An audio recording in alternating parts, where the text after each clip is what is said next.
shall send to the moon 240,000 miles away from the control station in Houston, a giant rocket more than 300 feet tall, the length of this football field.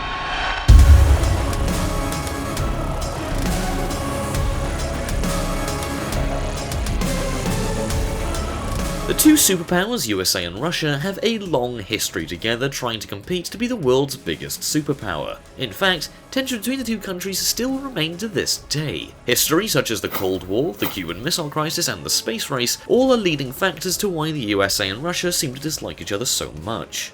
The Cold War began after World War II, and was more or less a long period of tension between the two biggest superpowers at the time, which were the USA and the USSR. At the time, Russia was known collectively as the Soviet Union, or USSR, and they had different ideas about economics and government compared to America. The Soviet Union was a communist country, whereas the USA is a capitalist country. Although the two superpowers never officially declared war on each other, it was still a time of great tension, and a face-off that nearly ended in nuclear war.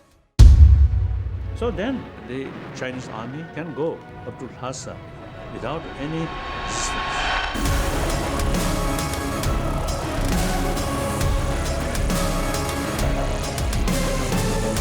The rivalry between China and Tibet is quite a tricky one, because on one hand you have the Tibetans, who say that their country is an independent nation, and on the other hand you have the Chinese government, who say that Tibet is part of China. The turning point in Tibet's history came in 1949, when the People's Liberation Army of the People's Republic of China first crossed into Tibet. After defeating the small Tibetan army, the Chinese government imposed the so-called 17-point agreement for the peaceful liberation of Tibet on the Tibetan government in May 1951. This treaty gave the Tibetans no choice but to cede sovereignty to China. As lawyer and visiting professor Michael Van Walt rightly said, from a legal standpoint, Tibet has, to this day, not lost its statehood. It is an independent state under a legal occupation.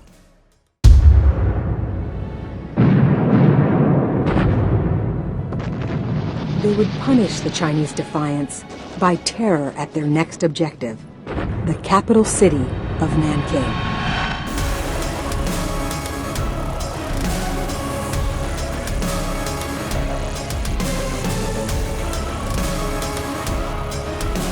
China pops up in this list again, but this time with Japan. Although the two countries are trade partners for business reasons alone, they do have a long history of hatred towards each other, most famously for Japan's involvement in the rape of Nanking.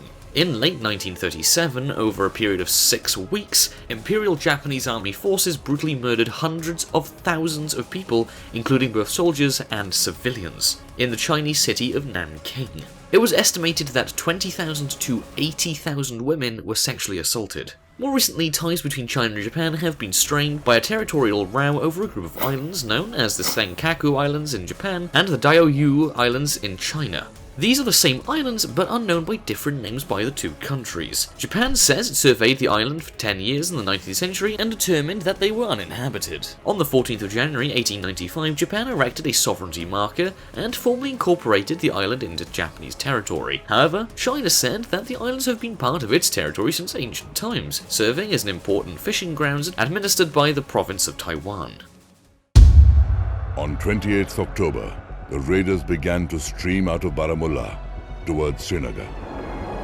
At 9 in the morning, when the first clashes took place, Lieutenant Colonel Ranjit Rai and his men were thoroughly outnumbered.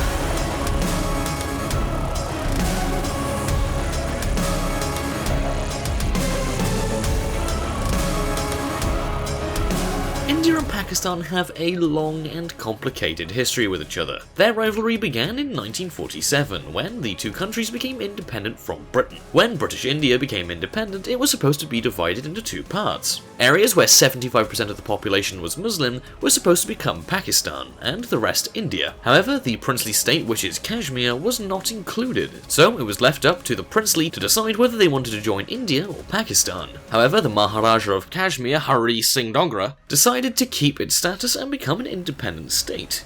This decision did not please Pakistan, so they sent tribal lashkars. The Indian government saw Pakistan's actions as a sign of invasion, so they sent out troops to help defend Kashmir. As a result, the first war broke out between India and Pakistan involving Kashmir. In total, India and Pakistan have fought 3 wars over Kashmir. Within hours, 130,000 men of the North Korean army were pouring across the border. The North Korean army caught the South Koreans utterly unprepared. The South Koreans could barely muster a fighting force.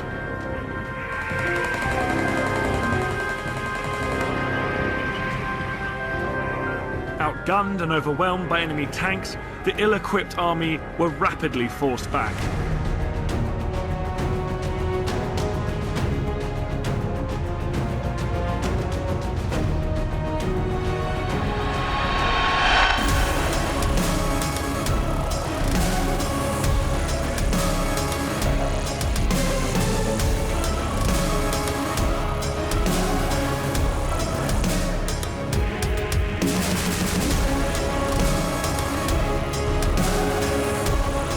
Animosity has always been prominent between the two neighbouring countries of North Korea and South Korea.